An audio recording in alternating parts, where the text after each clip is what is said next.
I should never, can you see it? I trusted my girlfriend to cut my damn hair.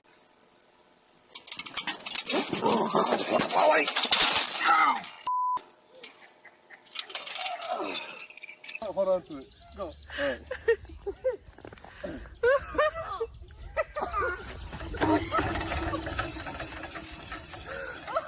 Oh!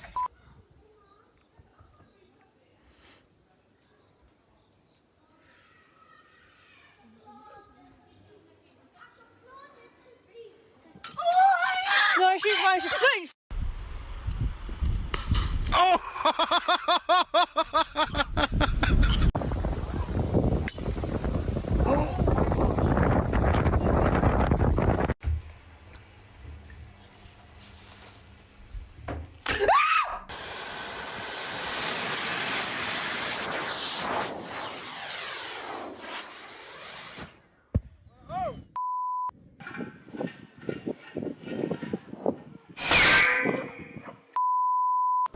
ஆச்சா வருதா அப்படி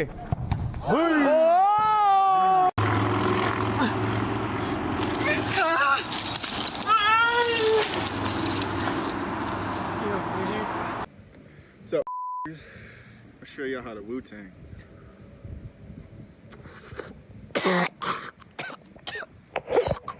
അടിക്കും കേട്ടോ എനിക്ക് അങ്ങനെ അടിക്കും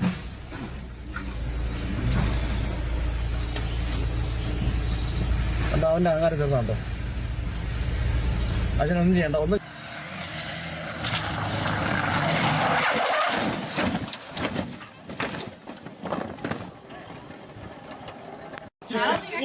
I thought for sure that was gonna end in a face plant. Yeah, straight up long.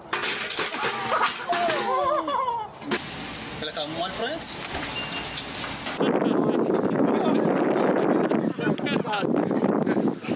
Pull up right, pull up right.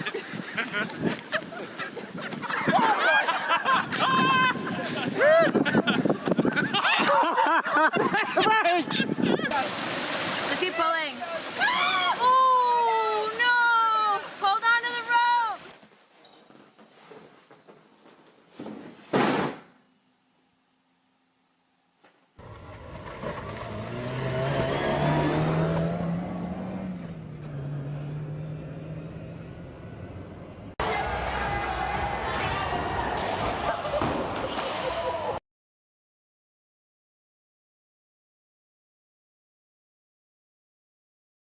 This is the first I've seen a Dreamliner crash. Boeing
we have seen a Dreamliner crash. Boeing's newest plane, supposed to be one of the most impossible for anything to go wrong.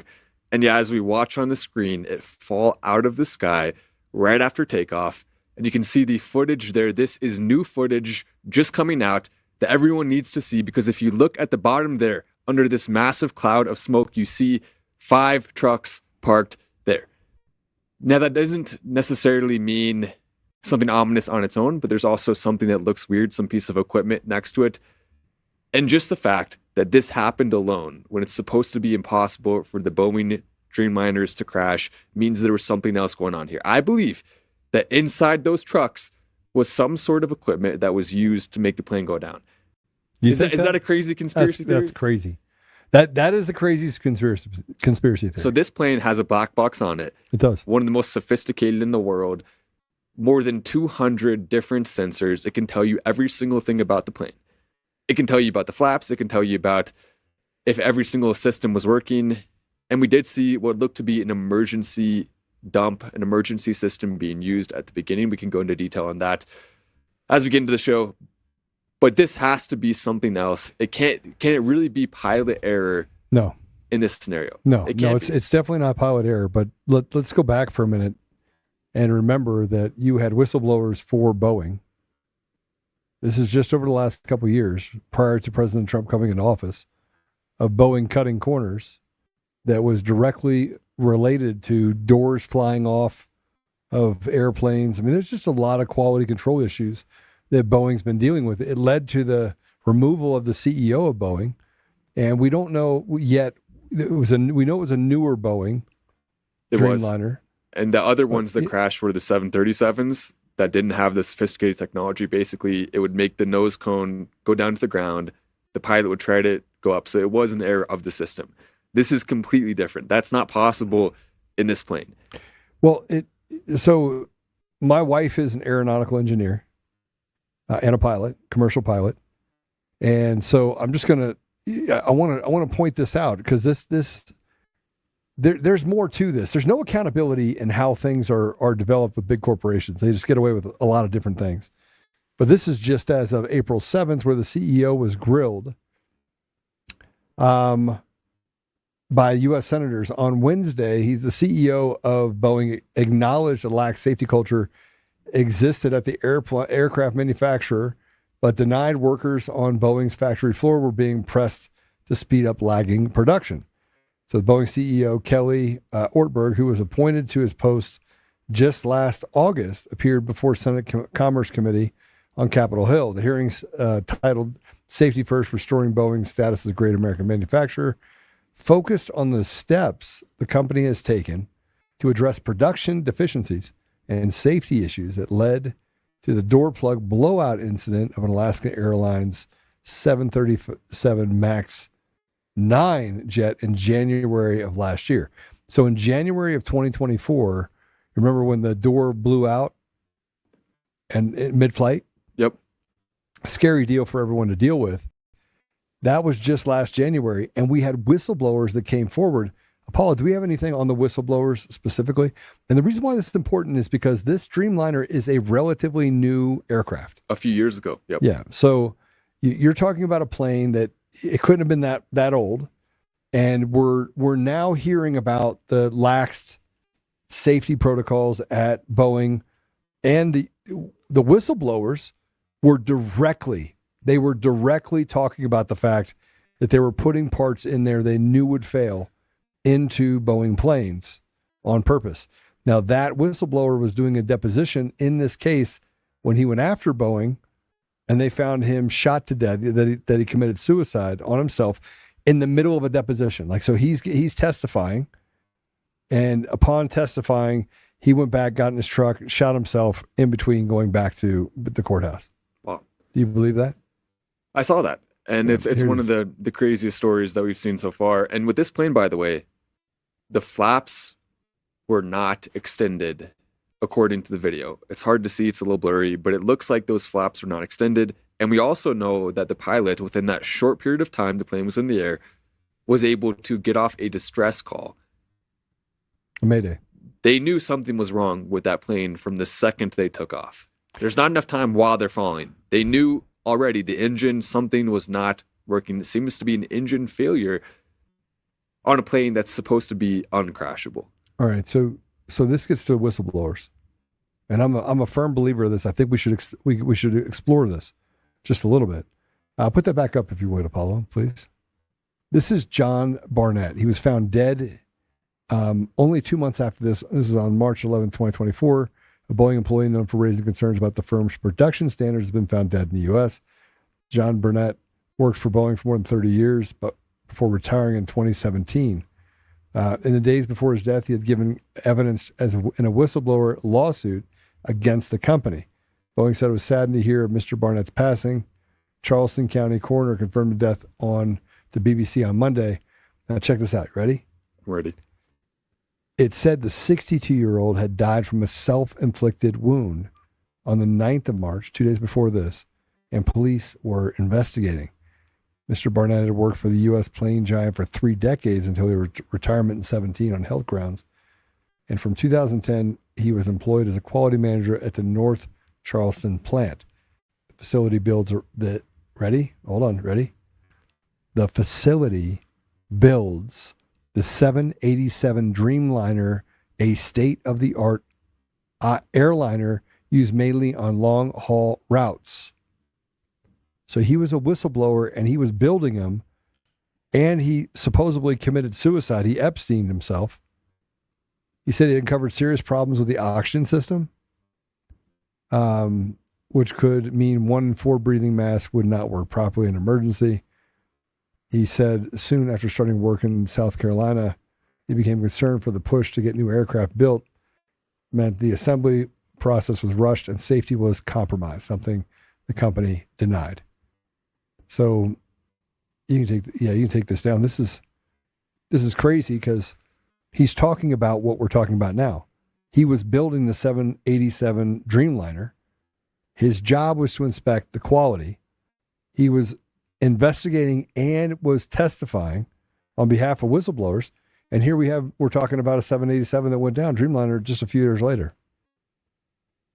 Will there be more? Yes. How safe are these planes really? And we know Boeing, DEI, all that stuff, that's an easy talking point. But we also know they're deeply involved in the military industrial complex. They're deeply involved in lobbying when it comes to the most powerful governments on earth, US and other. And they're doing that for protection. They're doing that to continue filling up their bank accounts. They're doing that so that when this happens, the US government still has contracts that they have to fulfill with Boeing. There's no other competition that can be allowed to go in with the military stuff Boeing does, as well as the commercial stuff. It's terrifying, the level of power that this company has, considering how incompetent, inept, and evil they are at the core. Well, I think this is one of the core reasons why they're revamping federal contract rules going into 2025, which will give opportunities for smaller businesses that can be more agile and move quicker to get things done, why that's so important. So we're going to talk more about this, which is super important. We're also going to talk about President Trump, some of the deals and press conferences that he's having, and his bombshell revelations, which I think we have to get to some of the things that he's saying. It's unbelievable. And then we're going to be talking about the riots, which are coming up in less than 2 days. And we'll go through that and more and today on Untamed.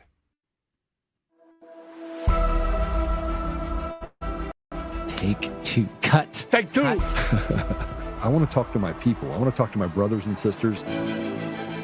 We can have grace and humility in how we interact with other people. Right, follow me with this. But they've been using their power to obstruct and stop justice from taking place. You want to pray us out? I do. We'll pray for Tina. And let's have conversations about what truth is.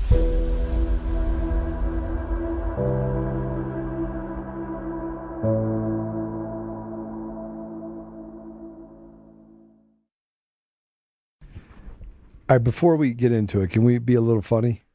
Yeah, we need to lighten the mood a little bit. I mean, a lot of people died in the last 24 hours over a terrible incident. Only one person survived. We're going to talk about that. But why don't we lighten the mood first? Show something funny, and then go into that. Was that what you're thinking, Joe? Is that good timing? This is a little, how would we say it? It's a little funny because of what this person is testifying to.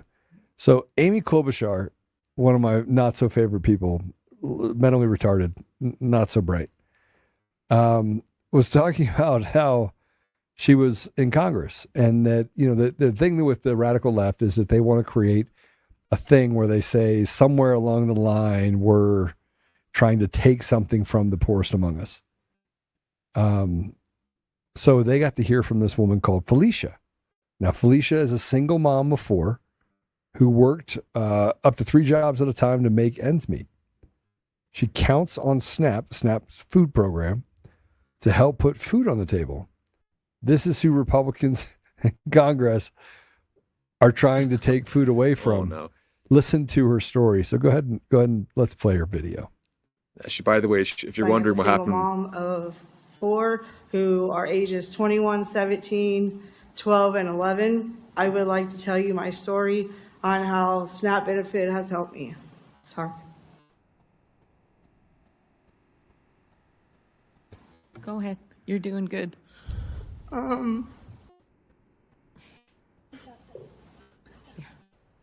well, are you trying to make us on our side? This is 21 years ago. I was working 3 jobs. One job. That was 21 years ago. I kind of like her. I mean, yeah, she's another one to pay food. 3 jobs, which wasn't enough, I kind of like and her. one bill or one to pay the bills, and I still struggled a lot. Moving forward, I am now working a full-time job as a bus monitor, and I'm a driver who transports students to specialized schools in Kansas City. As an employee of the school district, I only get paid once a month. By the time I get my bills paid, I have nothing left to pay for food and other basic needs. If it wasn't for SNAP benefits, I wouldn't be able to feed my children nor myself. I work, pay my bills, and like every other mom, I want to be sure that I have enough food to put on the table. All right, so let me tell you what the funny part is. Ready? I feel for her. I was expecting it to be some, feminist, and she was like, "Yeah, I work hard, take care of my." All right, that's fair enough. Like that's who SNAP benefits are for, even though maybe probably shouldn't be used on candy and soda. Probably not. Probably not. She probably is not getting the. And this just gets to the irony of what we're talking about, is that obesity in this country is off the charts. It's off the charts. And although I like my ice cream sandwiches, I do like my ice cream sandwiches.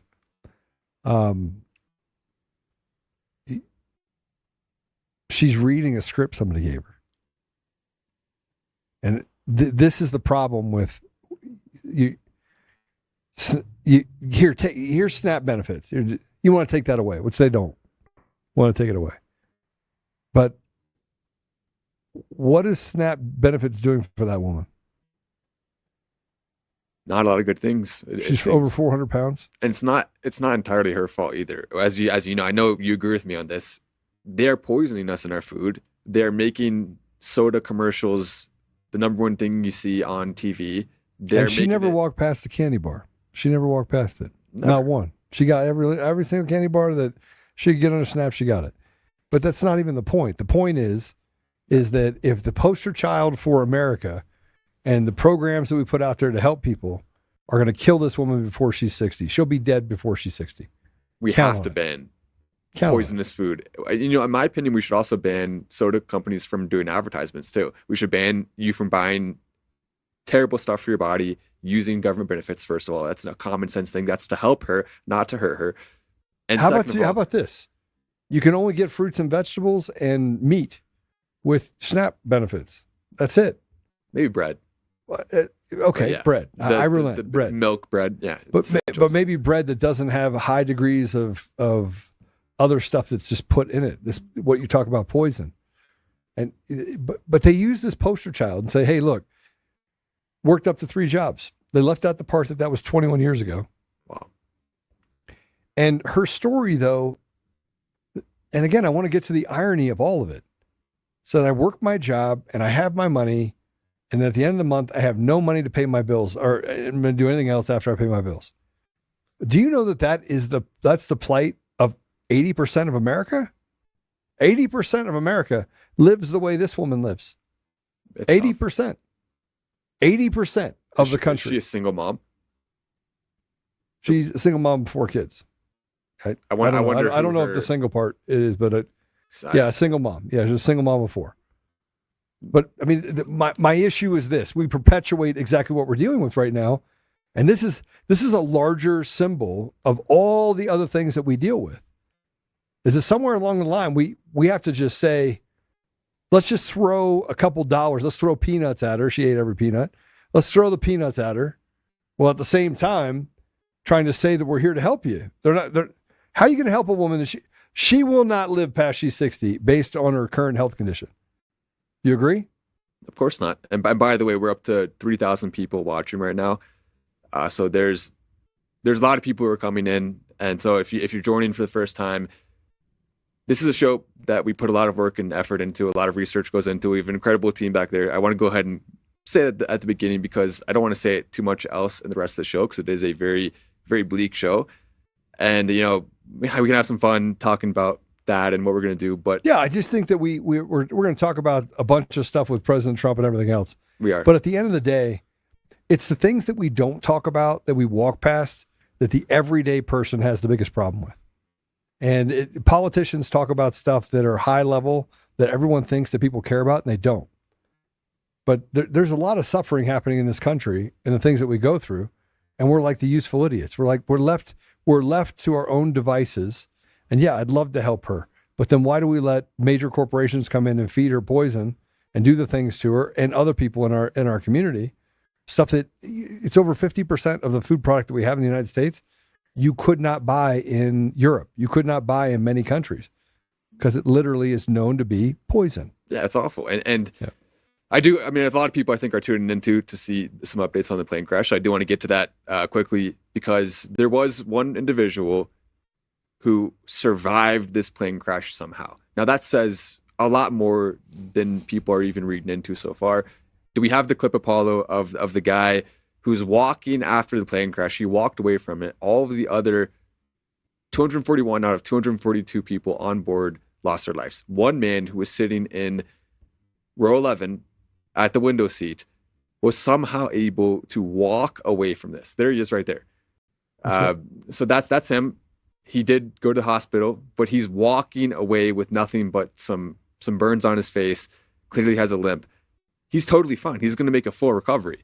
That's unbelievable. That doesn't make any logical sense. God was looking out for him. God was protecting him. And by the way, his brother did lose his life in this. Sat next to him, yeah. His brother was sitting next to him. His family members have already talked about this. This was a flight that was going from India, a rural place in India. It's not a huge city, so it's mostly relatively rural Indian individuals. There were 2 people who were there on a trip from the UK that seemed to be doing some sort of exploration and business stuff there. And there were also 50 other UK nationals that were on the plane. There were no Americans we know so far. But this is a group of people, and you can see. So these pictures coming out are insane. So it crashed into a hostel. You can see going into the area where the kitchen was, multiple people inside the building also losing their lives. And you see there. So that's I believe that's the engine. Yep. And the engine's still mostly intact. They were able to recover some of the phones and get some of the footage actually that we will be able to see. And I mean, it looks insane.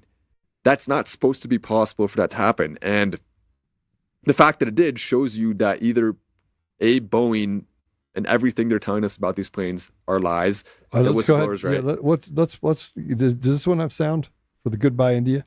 Yeah, play the sound on that. Let's play that one. We are in the airport, just boarding. Goodbye, India. Goodbye. Thank you. 10-hour flight back to England. Going back happily calm. That's one of the guys that was on it. Yep. And I want to put up this image. So the RAT, which is how it's referred to, the Air India B787 incident. Some viewers believe they hear a distinct sound of a ram air turbine deployed at the start of the crash video, the emergency hydraulic pump. I tend to agree. So if you want to listen to this, We can play the video too, and you can hear it better. But you can hear what appears to be the pump being activated, which would suggest that they were having a fuel problem on the plane potentially, and that was what was causing the engines not to work. And so they were trying to do this pump. I don't know if that was the last ditch emergency effort, but it appears the real reason this plane crashed had something to do with the fuel being messed with. It could have very well been intentional, and if it wasn't intentional, this is one of the biggest, I guess, demonstrations of why we can't trust these companies, why we can't trust anything they're telling us. We can't trust them to build good planes. We can't trust them to keep the plane safe. It's a huge hit. I think we have to talk specifically about the fact that Boeing is under investigation for cutting corners on the safety side. And so this could be directly correlated to that specifically. And it's hard to ignore. You can't walk away from it. If a fairly new plane, and by the way, it killed 5 people on the ground. And the pictures that you're seeing of the rear tail on the plane hanging out the back of the deal, it hit a college. So it was a hostel. I believe it may have been part of a college. So we don't have all the details, at least not being widely reported yet. But it hit somewhere where people were staying and living, and that had a food kitchen. So clearly a lot of people living there, maybe a college dorm, some sort of living situation that was there. And now all of these families are coming and trying to get the belongings. There was footage that came out showing them going through the wreckage and getting bags, phones, other things, collecting them back from their family members who are now no longer alive. All right, you ready for this? This is Akash Vatsa. I was on the same damn flight 2 hours before it took off from AMD. I came in from Dell AMD. I noticed unusual things in the place. Made a video to tweet to Air India. I would want to give more details. Please contact me. Now this is really interesting. Let's go ahead and put it up. Super important. So this gives you some insight into why the plane may have crashed. So you see that right there, and it's a Dreamliner. So this was him being excited about this. We are almost about to taxi, but this AC is not working. Look at everyone, and it's so many people. They are using these magazines. AC is not working at all. And as usual, your TV screens are also not working. Neither this button for calling the cabin crew. Nothing is working. And for anyone, is it over the age of 35? It's over the age of 35. There's an organization called AMAC. So we partnered with AMAC, the Association of Mature American Citizens, to offer you a free 1-year membership just for being a part of the Untamed family. Now, if you've never heard of AMAC, they're a leading conservative alternative to the AARP. Thank goodness. Get rid of those guys. They fight for faith, family, and freedom in Washington, and they stand up for traditional American values. The same values we talk about on this show every single week. Now, as a member, you get access to money-saving benefits, news you can trust, except news outside of us that you can trust, obviously, because you can trust us. A subscription to the AMAC magazine, and a chance to make your voice heard through their advocacy arm, AMAC Action. Best of all, this 1-year membership is absolutely free, courtesy of us. We're giving you this. No strings, no payment info, just good people standing together. So you can go to amac.us/untamed and sign up today. That's amac.us/untamed, UNTAMED. Membership is free and is waiting for you. This is one of those things we want to do to make sure we gave people a benefit. And frankly, I think it's going to be pretty great. You get discounts and a bunch of other stuff as well. Yeah, a lot of people are going to sign up, and you should, because we need to be moving away from the evil companies and moving towards companies that share our values and can provide value back to us. So it's worth it. I mean, who's not going to take up a free membership for an entire year? At that point, you have to do it. So we'll put the link in the description as well as the top comment, and you can also find it based on what we just showed on the screen. So go back a little bit and you can see it. Everyone go sign up. Everyone needs to do that. And as we continue to get updates though about this plane crash, I think you like the plane crash too. I have to. It makes me sad. It makes me sad because you know that there's going to be a cover up right after, and nobody's going to talk about holding people accountable the same way we don't talk about election companies and the really evil people that have done things to steal the voice of the American people institutionally. This is not, by the way, the first significant plane crash that we've seen within the last year. What am I looking at? What is this grok stuff? Oh, it's just if you search, parts that are made by Chinese firms, there's a lot. Oh, on the 787?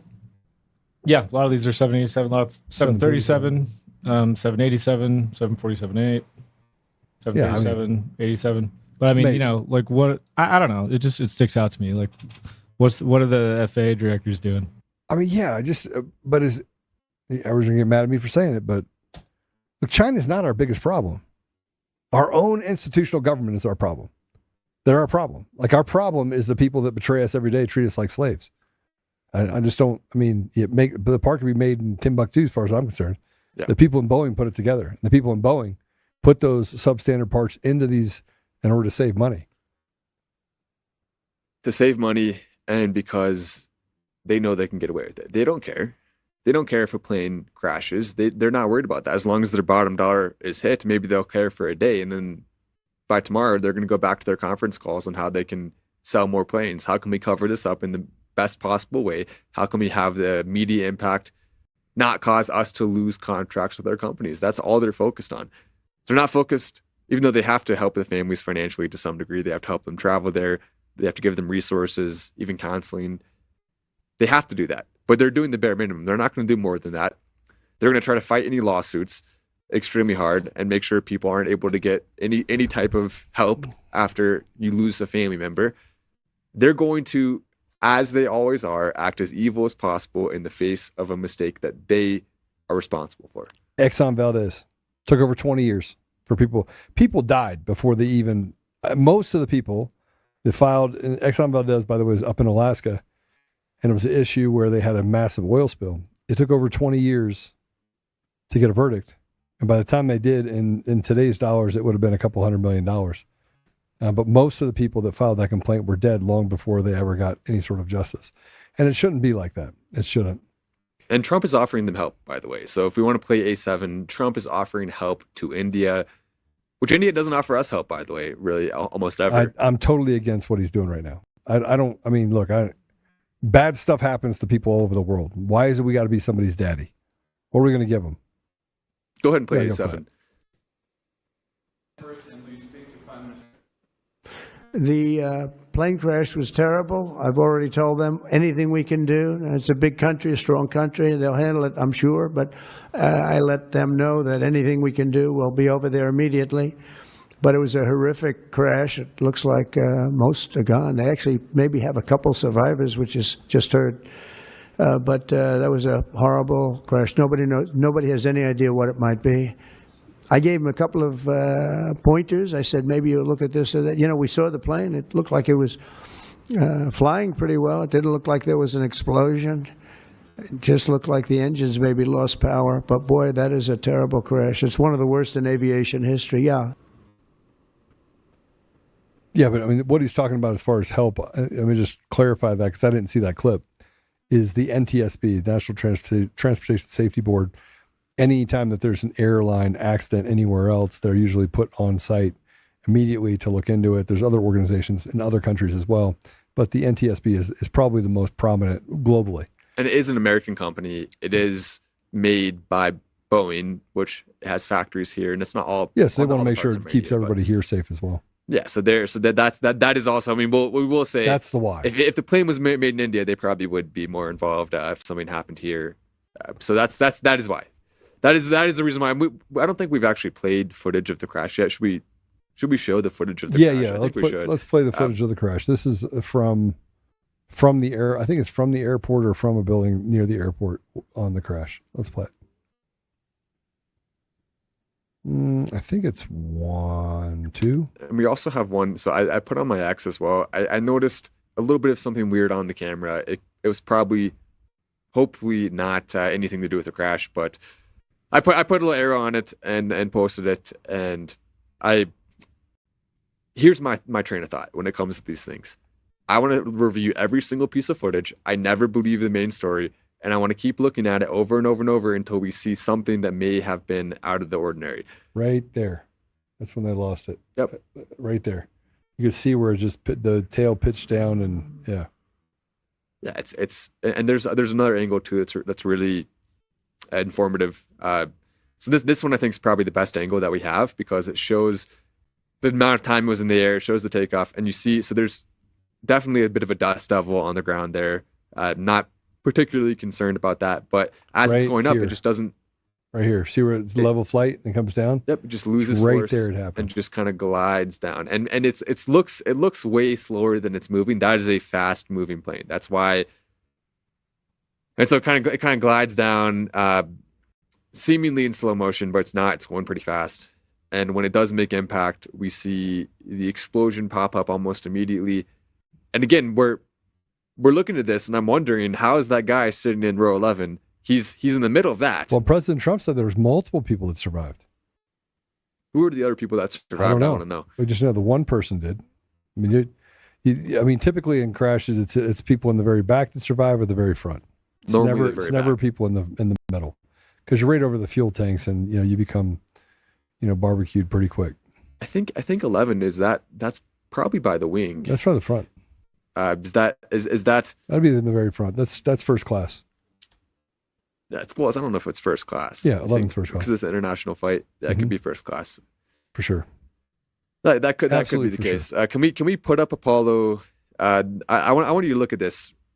This is the map, the seating map of the plane that shows where the guy was. I put it in the main chat. All right, business class. So this shows where he was. It's right in front of the wing. Actually, no, it's not. It's one back from business class. So let me see it. In a 787? Come on. Yeah, look. Here's the map of the plane. So go ahead and put this up. That's the seat he's in. One back from business class. It's the emergency exit row, and it is right in front of the plane, right in front of the engine too, which is super crazy. The chances of him surviving in that spot seem almost impossible. And maybe we'll find out later he wasn't actually in that seat. He had switched seats or something, but that's where his designated seat was. Probably he was there. And it could also be that when the plane crushed together, there was able to be blast energy that went out. Hold on a second. This is a 787. Yeah. And this is the configuration? That is the configuration. Because I've been on a 787 and that's not the configuration. Have you been on the Dreamliner? I have been on a Dreamliner. That's not the configuration. Well, I mean, this is also Air India. So each airline can do their own configuration. They can do their own seats. They can do their own configuration. So you can... not all 787s have the same configuration. It's customizable. You can do more first class, less first class.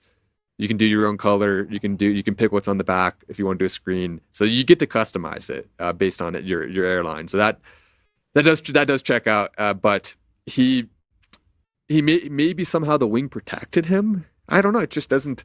I can't logically look at that and understand how he alone survived. But God has to have been. I mean, you can't do that without some sort of presence outside of Earth protecting you. That's really the only thing I can logically use to understand it. So Joe's pointing up another picture of a 787. Joe, you can customize it.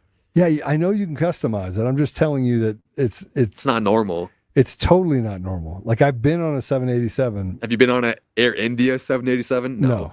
You don't. We're not going to India anytime soon. No, thank you. But some of the comments are pretty brutal too. I saw someone responded to the news story and said, "I was wondering why I didn't get any scam calls today." Dude. Look, it's dark humor in a time of tragedy is actually, in my opinion, acceptable. But that's crazy. Who said that? That's crazy. I'm admonishing you. You're in big trouble. Some of the comments are brutal. You know what I want you to do, because you're in the comments saying that? I want you to go to Best Buy right now and buy me a gift card. And I want you to call me and give me the gift card. The gift card number. That was being funny because everyone has gotten one of the calls that says, I need to get in your computer. And Apollo, did you get any calls today? There might be something to this.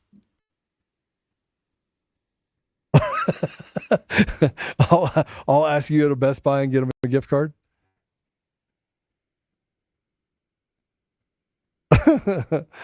All right. So guess what? Getting past the tragedy of the plane crash. And speaking of the tragedy of the plane crash, here's some more. No, I'm just kidding. We can move on. No, it's time. We can't talk about it all show. I mean, I just want to talk about Trump now. I want to talk about President Trump. I want to talk about some of the things that he's doing. He's on fire. Not only is he on fire, but we're going to talk a little bit later about what he's doing in Colorado with the DOJ. And I think Colorado's in trouble. Everyone's in trouble because you're not going to be able to hide the election stuff any longer. You just can't, right? The cap is off. I think President Trump's going to get to the bottom of it. A lot of people are going to get arrested, or they should, and put to death for treason, frankly.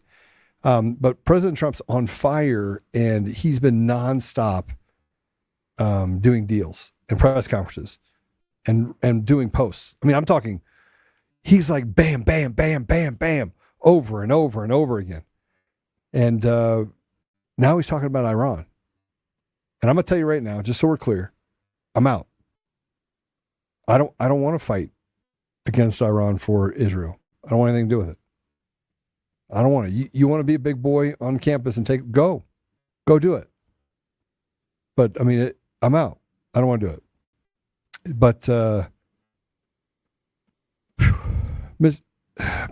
man, President Trump had something to say yesterday about this, about the U.S. and the Middle East, and telling people to get out of that area. So here's what President Trump had to say with Melania yesterday. Could you provide an update on Iran? We're hearing reports that U.S. personnel are being moved out of the region within striking distance. Well, they are being moved out because it could be a dangerous place, and we'll see what happens. But we've given notice to move out, and we'll see what happens. Is there anything that can be done to dial the temperature down in the region? They can't have a nuclear weapon, very simply. They can't have a nuclear weapon. We're not going to allow that. I don't disagree with that. They already have one, though. They already have nuclear technology. Well, they have nuclear technology. They don't have a nuclear weapon. They probably do. But here's something that everyone probably is not aware of. There's more dirty bomb material that is in the black market today than you could even imagine. Like it's everywhere. I mean, if you want to, for nuclear proliferation around the world, it exists. They have the ability. There are people on our soil and other places that have access to dirty bombs right now in our country. So here's I don't know. I mean, I know that you have a difference of opinion of this, or you probably have a difference of opinion of this about Iran. Well, I mean, we agree for the most part. We keep going in there to different countries and killing millions of men, women, and children. Right? And it's never the people at the top. It's like Ukraine. I mean, look at Ukraine. Is Zelensky dying? No, you have truckloads, 26,000 people that Russia's turning over, dead bodies, Ukrainian bodies that Russia's turning over. And that little midget gets on there, and you know what he does? He goes and says, oh yeah, we don't want to be tricked. They might have given us 26,000, Russians. Well, why would somebody do that? Why would somebody do that? I mean, so the people in the countries are the ones that suffer. It's never the mullahs or the presidents or the, these people that are never elected. It's all this kabuki theater, CIA, Mossad, you name it. They're all out there creating this chaos. And the people that suffer are the people there. The people in Ukraine and in Iran don't want to have war with America or anywhere else. They don't. Any more than the people in America want to get into a foot soldier battle with people in another country. Do you? Do you want to have soldiers coming and enemies coming into our deal and having to shoot people on the street? Yeah, I love putting my life at risk for useless hacks at the top who are getting paid in order to send me over there in a draft where I don't have a choice and I have to go or else I get arrested. You still like could in go, Ukraine. by the way. I said what? You're draft age. I am. Yeah, no, Yeah. I can be drafted right now. I could be drafted. Can you be drafted? No, I don't think you can. I wouldn't. Yeah, I would go for peace. For peace, I would use my wisdom to go over there for peacekeeping. I'm not going. I'm not. I don't. I mean, I think it's the most disgusting, despicable thing on earth that these evil monsters, especially in the Israeli government, even in the U.S. government to a large extent, are so just cavalier. They're so unwilling to understand the seriousness of putting people's lives on line. They don't seem to care at all. These are people who are clearly sociopaths that are in charge. Netanyahu thinks he can trick everyone, that he's better than everyone else. And they're funding so much of it already. They believe there's an existential threat to Israel, but they also have a doctrine that clearly states if something happens to Israel that's an existential threat, they're going to destroy it. They're going to destroy. You're an anti-Semite. Am I getting canceled? You're a Jew hater. I'm getting canceled, aren't I? Oh, dang it. I'm getting canceled again. Put a black anti-Semite isn't even a real. It's not even a real word. It's not. Put a black square over. Put a black square. I'm kidding. Mute my mic. Black square for the rest of the show for saying that. We're in a black square. I promise you, he's trying to find you a black square right now. No, I know. Just put a rainbow over. If Apollo doesn't put a black square over my face within the next couple minutes, then I can guarantee you he will consider himself a failure for the rest of the day. He'll find a way. He'll find a way. He'll find a way. So here's my problem. It's not anti-Semitic to talk about what needs to be talked about. Okay, and you can't. There you go. You're a black squared. You can't have. He's even making the black square right on your head. It's like the Black Mirror episode. Hello, can I see around it? But you can't have faithless. Cancel Joe too. He's no, also. You can't cancel. Cancel Joe. I've already been canceled. We had this conversation yesterday. People sending. Oh, I don't want to get into it because it'll break the. You can't have faithless, godless atheists saying that they are the arbiters of reality and that they know the difference between right and wrong, that are leading people into death and destruction, and say somewhere along the line, I can't actually say something about it. And the fact that you are not allowed to talk about it or debate it should be indication number one that these are not good people. We should be able to have a conversation. We should be able to, here's some knowledge for you. Over the last 8 years, 5 times the Israeli government has collapsed on itself because the people of Israel do not support the leadership. They are held hostage the same way we are in the United States by fraudulent, fake elections, and they're trying to do a consolidation now under their new constitution to make it more difficult for people to have a voice inside of Israel. So if you think it's just you think it's just us. No, it's this small group, this fraternity of evildoers, Mr. Black Square, that literally anti-Semite, that are doing really bad things. There, sorry, you got your black squares gone now. Oh no, it's back. What? It's back. It's back forever. I'm changing my name to Black Square on X. I'm changing it from Matt Wallace to Black Square now. You should do that just to be funny. Yeah, it's because Joe. It's because I'm such a good person. I support Black Lives Matter. That's why. That's the real reason. I'm about to throw up my mouth. You don't support Black Lives Matter? Hey, but what's up with that? President Trump does that too. He does this. Oh right? Yeah, the fist in the air. Yeah. Remember when Trump do the? We just got black squared. The whole show got black squared. Look at this. It's okay. We have to stand in solidarity with Black Lives Matter, who's a great organization with not gonna do it. No fraud, no corruption, no mansion spot, just solid, good people trying to help others. So that's why we stay in solidarity. No. So he just got black squared again. All right. So we're just going to, it's going to be a censorship show today. President Trump was talking about the military and he put something out on Truth. And he said this: I am more confident than ever in the days ahead and every generation to come. The U.S. Army will heap glory upon glory. You will summon inexhaustible courage. You will protect every inch of U.S. soil and you will defend America to the ends of the earth. Anonymous. Go ahead and play it.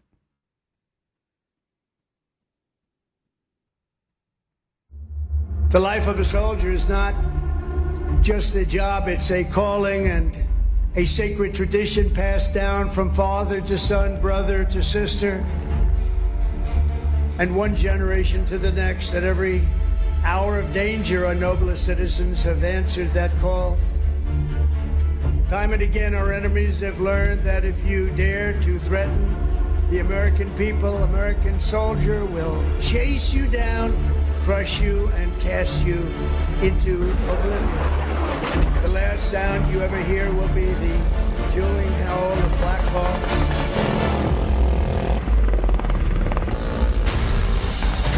Thunderous boom of artillery fire, or the ferocious roar of a U.S. Army infantry brigade. For our adversaries, there's no greater fear than the United States Army. Now it's your duty to shield the flame of freedom that was first lit 250 years ago by the heroes of Concord Bridge and Bunker Hill. Standing before you today, I am more confident than ever that in the days ahead and every generation to come, the U.S. Army will heap glory upon glory. You will protect every inch of U.S. soil, and you will defend America to the ends of the earth.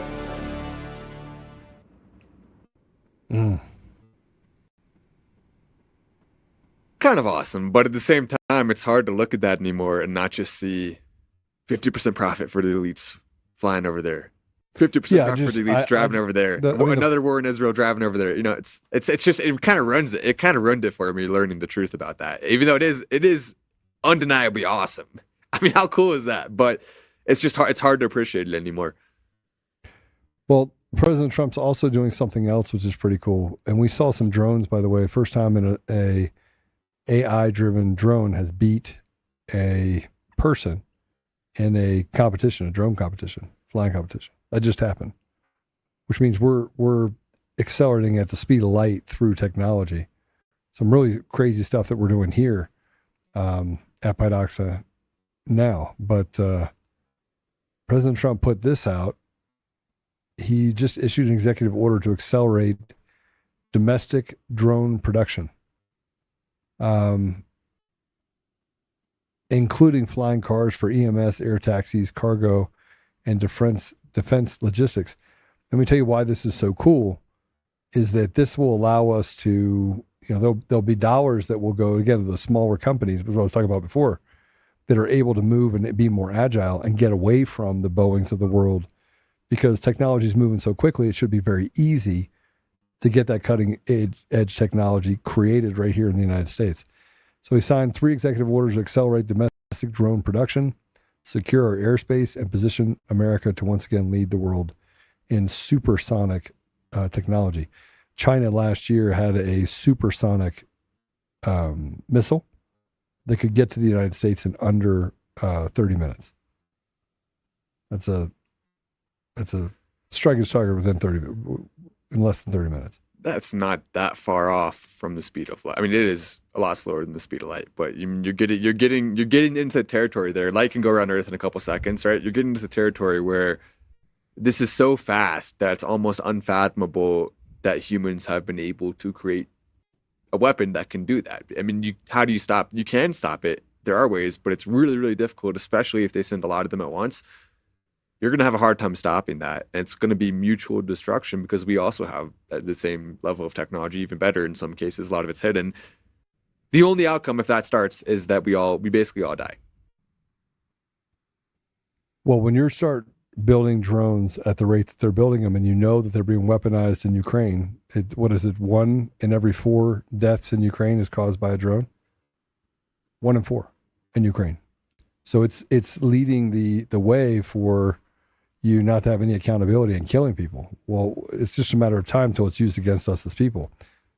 And that's my biggest problem is that, so we're going to have drones that can be distributed very quickly, small drones, micro drones, that can cause damage. We talked about being able to shoot razor blades, the equivalent of razor blades, and basically just shoot razor blades rather than shoot bullets and cause real harm to people, and you didn't even know it happened. That thing can fly so unbelievably fast, and with the AI, they could have a target set, and you could be walking down the street, and within a split second, you're dead, just like that. It wouldn't even be difficult. They already have the technology. It already exists. They can do it tomorrow. They can do it today. We could walk outside right now and it could happen to us. And that's terrifying, because imagine that being used, as it will, as our country becomes more inundated, more controlled, closer to China. Imagine that being used against anyone who speaks out for the truth. Imagine Boeing being able to take out their whistleblowers with even more ease. Yeah. What about the Epstein client list? You know, I mean, this is terrifying. This is terrifying. They've already said we're not going to get it. Now Cash went from, I'm going to call him Kardashian Cash. Right? Should I call him Cashdashian? Cashdashian?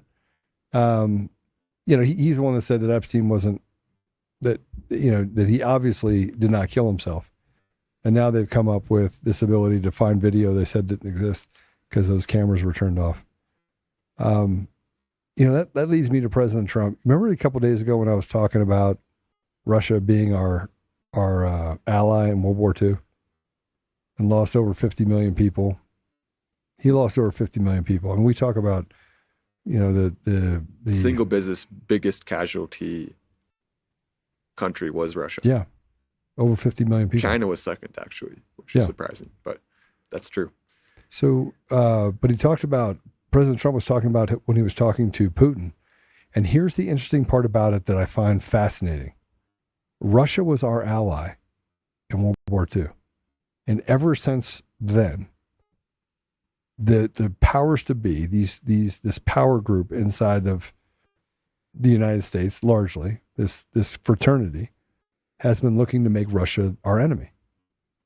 And he said it, and I happened to speak with Putin at the time. Now, in all fairness to him, he lost 51 million people, and he did fight. Russia fought. Sort of interesting, isn't it? That he fought Japan. They're fine. So the two people this is when you know evil has taken over. And I say this because at some point, shouldn't we have a conversation about what's real and what isn't real?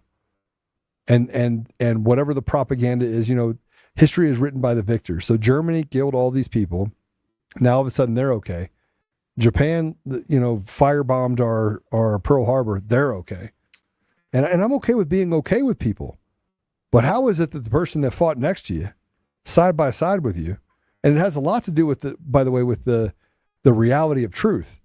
And if you've ever studied Russian history, if you went to Russia, it'd be a different perspective on World War II and who caused World War II to end.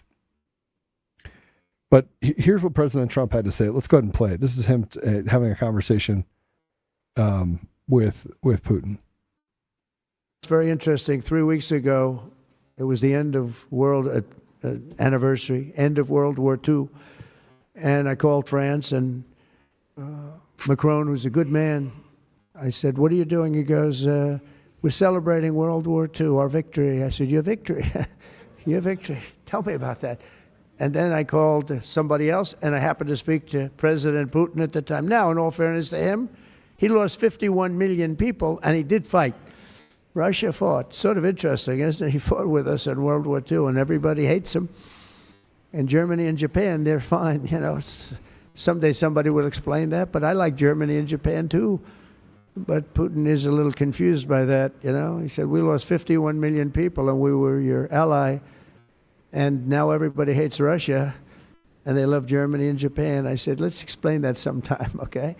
But it's a strange world. He's not wrong. One of the things that we talk about on this show is truth. And the truth is that Russia is not our enemy.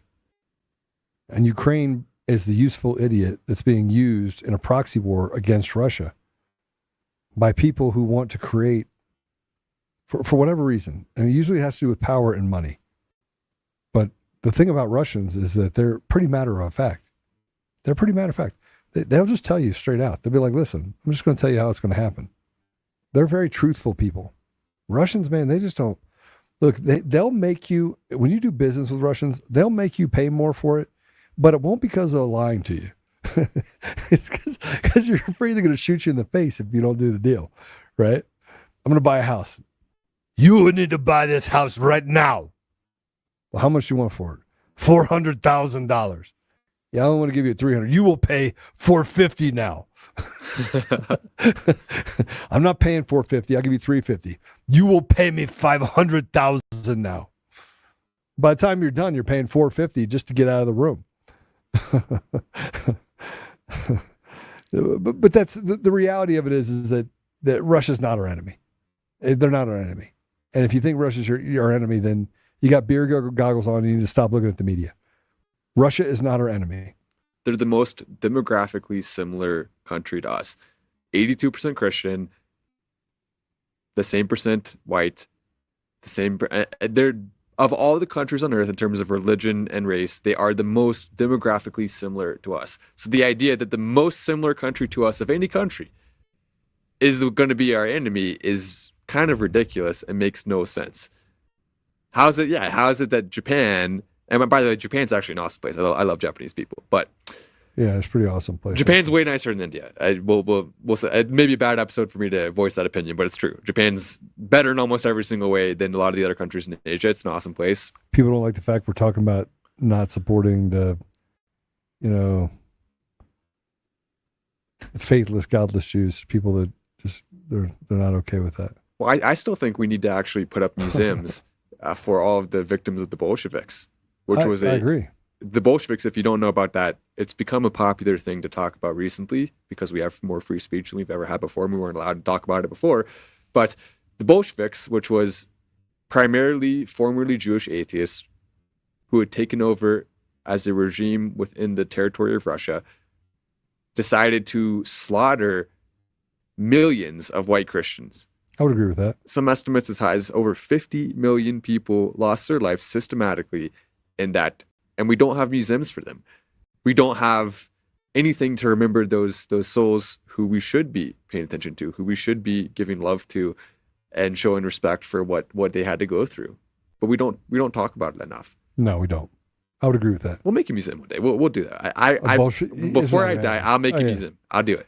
First of all, we're going to have to remove all the faithless, godless individuals that are basically creating a fraternity first. And we're going to talk before the end of the show about a fraternity that we're thinking about, right? We even came up with an oath for that fraternity. It's very serious. It's very serious. It's not something that you should join unless you are prepared to be part of it.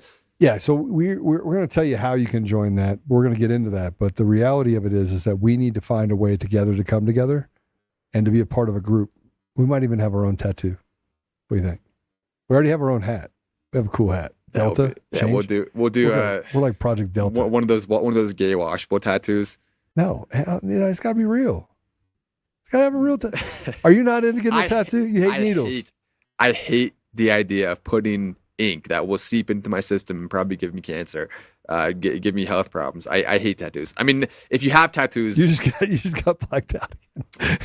You got blacked out for saying no tattoos. I think it's look. If you want to get tattoos, go for it. It's probably fine. What about a little tattoo? Maybe a little tattoo. Right, maybe I'll get. If I agree, Paul, can I get unblocked if I agree to get a little tattoo? Is that will that be enough? Only if it's a tramp stamp. What? only if you agree to get a tramp stamp so we can talk about it in 50 years. Paul's like, all right, I'm going to get a full sleeve done just because of that, Matt. Just for you, Matt. I'm getting a full sleeve later today. So speaking of that, he just got blocked out.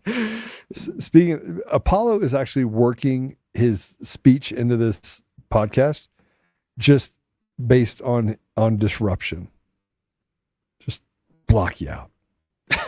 Are you there, Apollo? Or Why are you just are there? you gay? Wow. You are gay. Okay, President Trump is going to make exceptions to deportations for farmers. What do you think of that? Ask Apollo what he thinks. I want to know what you think about that, Apollo. He hasn't blacked us out yet, so that means he agrees. He's turned on his camera, I think. What is the question? The question is, President Trump is considering making exceptions to deportation for farmers. What do you think of that? I'm cool with that. Are you cool with any other exceptions? Because I did this yesterday. Matt was like, "No, get rid of them all." I am fine with other exceptions. I see this is like, and I think it's not willful all the time, but I think we have a lack of maturity in talking about a lot of these issues. Like when we talk about Ukraine, Russia, it's the same thing. Israel, Hamas. Like you're either one side of the devil or you're the other side. So we talk about the mass deportations thing. The radical left side is they're all beautiful people and they all need to stay here because we're a nation of immigrants and it's not your land. But then on the conservative side, it's not even conservative. It's like normal side. It's not. It's the radical. It's the radical right. I mean, what it is the radical right. And then all of a sudden, you need to deport every single one of them and rip them out of the apartment houses, or you're failing the country. And I mean, it's just not realistic. I mean, there's like a human element and a point where you have to have some consideration for actual humanity, and that goes for the war, which Trump basically said that we're at. I mean, that video, like to me, that video was like a war cry. That was like a warning. So, like the way I took that video that he played when he spoke at Fort Bragg. I mean, he's telling everyone we're at war right now. But again, like think of the timing. I mean, are we going to spend all of our resources internally to deport 20 million people, many of whom probably won't harm anybody? While we have China at the doors. I mean, no, but really, to me, it is. I don't want to make decisions based on the system by which they use to take from us, right? Which is financial. Yeah. But I don't want people taking advantage of me either. I don't want people putting their hands in my pocket. I want my taxes to be 10% of my wages. Period. Right? Just like a tithe, you get 10%. You make it work. Stop shooting shit at people. Stop killing people. Stop creating wars that. We as people have to finance because you're moving chess pieces around on the table so they can take more resources, and it's very obvious. And so the whole immigration issue is, I don't actually want to hurt anybody. I think that they should probably fix their own countries, those countries too, because they're a raging mess. I think they should have courage there. They seem to come here, wave their flag there, but they ran away from there. Like they're waving a Mexican flag. Well, then go back. I don't want to go back. They'll kill me. No shit. Sorry, go back there. Grab your your Vatomobile. Go back down there and take care of the cartel. Oh, you don't want to do that. Okay, I get it. But at the same time, there are people, not just farmers, people all over the world, all over the country, that are doing great things. And I'm not sure I want to throw the baby out with the bathwater. I just can't. I can't see it happen. Well, and again, I think it's a balance between actually having a concern for humanity and not using that as an excuse to just allow people to stay here because of feelings. But there is also an expediency and a logistics issue too. I mean, again, we have people who are taking advantage. Yeah, you got to go. But there are also people who get caught up in that, especially when you think about some of these children and people who have been here who haven't been thrown in under NGO, operations and have been getting welfare for life for however many years. I mean, what's the utility? Look, and part of my family, by the way, is that part of my family is institutional. I mean, I grew up with it. Institutional welfare, like it's a real thing in the inner city. It's a real thing. You do not think of yourself of having opportunity outside of that. It's not real. You go to the inner city, they'll tell you. Well, who wants to be a lawyer? Who wants to be? Nobody wants to be a lawyer. Who wants to be a doctor? Who wants to be a pilot? Right? And they're like, we're not about that life. That's not even available to us. It's not even a real thing. So there is an institutionality to what we're talking about here. And so if you get rid of 20 million people, there's no one to fill the boat with. You're not going to put people in those positions, in many of these positions. I mean, farming, you won't. You know what? After listening to these points, I think I'm ready to change my mind about absolutely nothing. Deport them all. Get them all. Get a big boat. Get the buses. You just got your black box back. Your black box. Deport them all. You just got kicked out. Okay. Well, I mean, can I give you like one example, just real briefly? I mean, I know, my family's been in the restaurant industry for a long time. We had people that worked for us for years. They were refugees from the Middle East, a lot of these countries, and they were very poor over there. They came in, they worked overtime like crazy. They had like their whole family living with them, not because they were trying to start a Somali pirate gang, because they had their whole family living with them, and they all worked to to feed all their kids, and they were saving up money to send back anything they could because they were dying of cancer or something, where they had they were seriously injured, and just to send back any money that they could for medical expenses. And they were trying for years to get their children to get into the country and work on immigration issues and things like that. So it's like not all these people come here to like schmooze the system. Not all of them are those people who see the signs in Mexico that said come get free healthcare. So I mean, you don't have to say maybe the free healthcare thing's a big deal. No, it is. No, I'm not excusing that. That's what I'm saying though, is that to say every single one of them needs to go and you need to kick them out ruthlessly because they're all no one's contributing. Like, okay, I mean, yeah, but I'm just going to tell you that's not the reality that I've seen. But the bigger issue is that the U.S. goes in these places like Bill Gates and they pump full of vaccines and do all sorts of things, make them a human pincushion. I mean, there's no difference between what they're doing all over the world to indigenous people in different countries to what they did right here in the United States to, injecting syphilis into, black men. Right? It's a real problem that we're creating the problem that we can't get under control, which is why people are coming here because they can't get the right treatments there. They can't get the opportunity there. But the reason why they can't get the opportunity there is because we're actually going there and destroying their society. Yeah, we're going there. By the way, I.B. Bitter said this: we like Japan and Germany because we ruled them since World War II, occupied, and we were their army. We were in charge. We like the idea we're in charge. Nothing to do with them or history. There's something to what you're just saying. There's something to what you're saying, for sure. There is. That's a good point. And also, I will clarify, Indian restaurant owners, obviously you're allowed to stay. If you have four stars or more, you can stay. If you have big booty Latinas. Yeah, the big booty Latinas, obviously, everyone, there's a consensus there. Did we put that up yesterday? I don't think we did. Did we? Did we play that? It was pretty. No, funny. we didn't. Yeah, well, we'll make exceptions. I mean, can we just deport all of the left wing immigrants? Can we just do that? Maybe that would be if we can do that first. That sounds like a good plan to me. Or anyone who has, if you're an immigrant and you brought your family here, even if you have legal citizenship status, if you're choosing to vote for that, I wish we could. So you just want to kick people out just based on how they vote? Because I would like to deport more people that are Americans then, because there's plenty of those. Yeah, that's why don't we just deport everyone who voted for Kamala Harris? We can deport all 80 million Joe Biden voters. No, nobody. They don't exist. Good luck with that. 20 million people. Okay. Just like that, we just deported 20 million of them because they don't exist. All right. What if I told you, and this is kind of a big deal. What if I told you that all of these stuff, this No Kings thing, we already know who they are, right? And now by the way, they're mad. They're in hiding. The people that started No Kings, they're hiding now. So they were really, really brave before, but now they're hiding, and they're saying they're getting threats. You're coming into the community and you're paying people to do harm to Americans. But here's something that I really want, Apollo. I just put it in the comments or the page.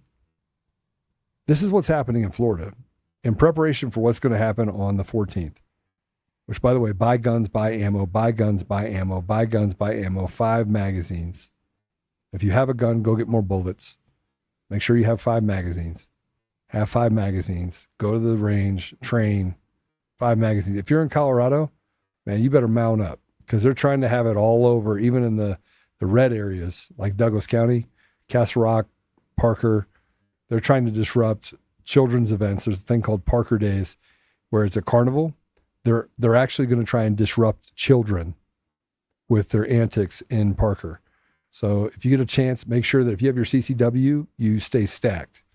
You carry your gun everywhere you go. But this is in Florida. This is a sheriff of Broward County. And he has a message. Now, this is the same message, by the way, I think every American should have. Every one of them. Every American should say the same thing.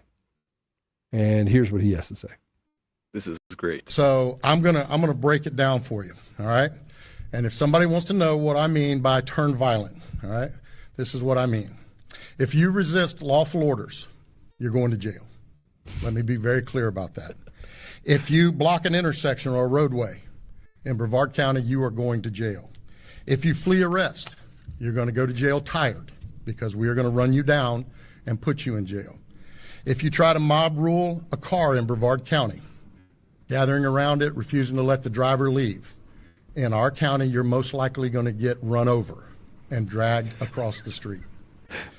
If you spit on us, you're going to the hospital and in jail.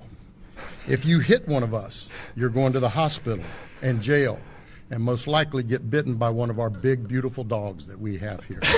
If you throw a brick, a firebomb, or point a gun at one of our deputies, we will be notifying your family where to collect your remains at, because we will kill you graveyard dead. We're not going to play. This has got to stop. You're watching what's taking place out there. You're seeing police officers that are being attacked, being spit on, being put in harm's way just for doing their jobs. You're seeing ICE agents that are being targeted for doing their jobs. And you're seeing obstructionists that are doing all of this, standing in the way of law and order. What did you think of that? Imagine if the whole country was like that. And I will say as well, I don't think he skipped the donut day. No, he didn't. I don't think he did, but he's good. He's good to go. He can do donut day every day if he talks like that. Come on now. We'll literally That's fly American. a Boeing 787 full of donuts, a Dreamliner. We'll fly a Dreamliner full of I might donuts do that. directly to him if he can find a way to implement that countrywide. Please, imagine if in California the police officers said the same thing. Imagine if they said, "We're going to put you in the 6 feet down if you throw a brick at one of our officers. If you point a gun at us, you're not going to be waking up the next day." What do you think? What do you think the protesters would do if they talked like that? If they acted like that? I mean, I think that we're getting to the place right now where they're more emboldened. They did what they did in 2022 or 2020. They did it again in 2022. 2025, they want the summer of love. They started at the same time. Same time. Make sure it's nice outside, put people in the streets, create civil unrest. What if I told you that Alexandro Orellana was arrested this morning by FBI Los Angeles on the allegation of conspiracy to commit civil disorders because he was the one that distributed all of the face shields to rioters on Tuesday. And so they're trying to arrest all those involved in organizing or supporting civil disorder in Los Angeles.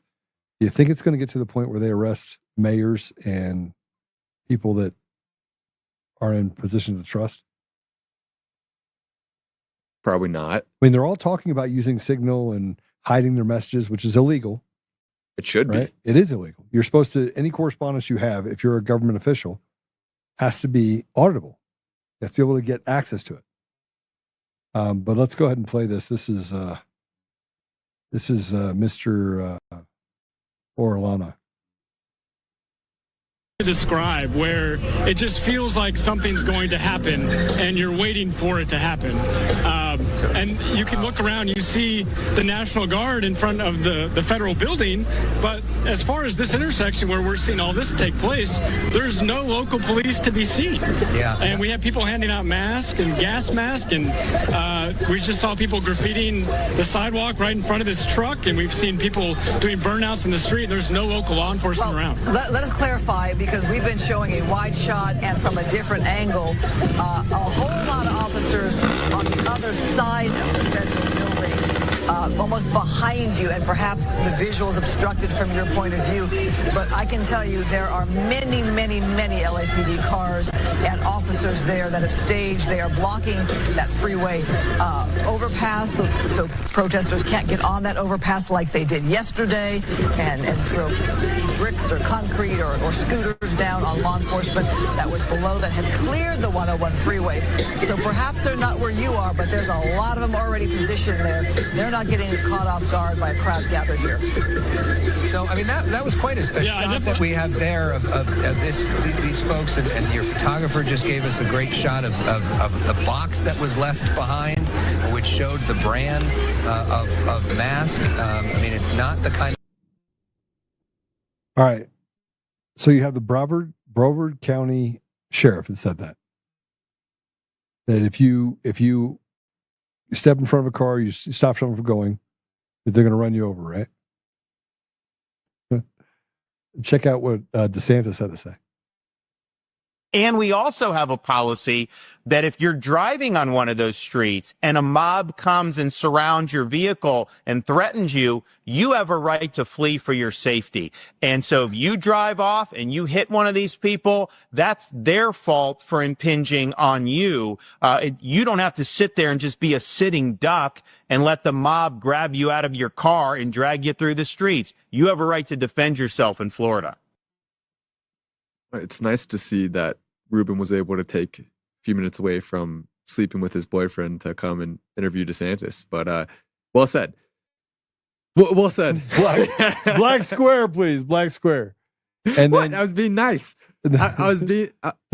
I'm just glad he was able to take a few minutes away. Is that Scott? Were they ripped two boys away from their mothers in order to adopt? In order to whatever. We don't. What have to talk happened? About that. What happened? They adopted two boys, I believe. I'm pretty sure that's right. Ruben and his husband. What? Yeah, they always adopt boys. Have you noticed that? They never do they ever adopted girls? Greenwald, same thing, adopted two boys, and they are going to prison for the rest of their life. Yeah, I mean, and again, it could.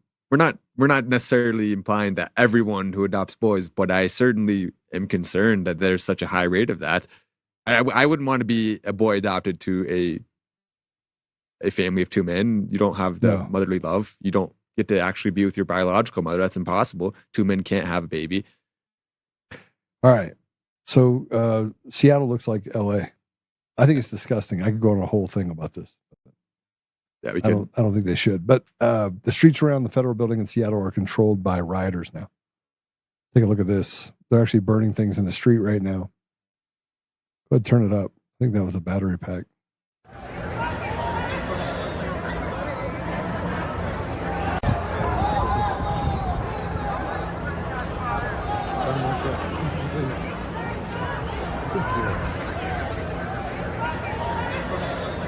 So this is in Seattle. Seattle's kind of a bad place anyway, so they decided they're just going to burn stuff in the street. And then the DHS Secretary, Kristi Noem, was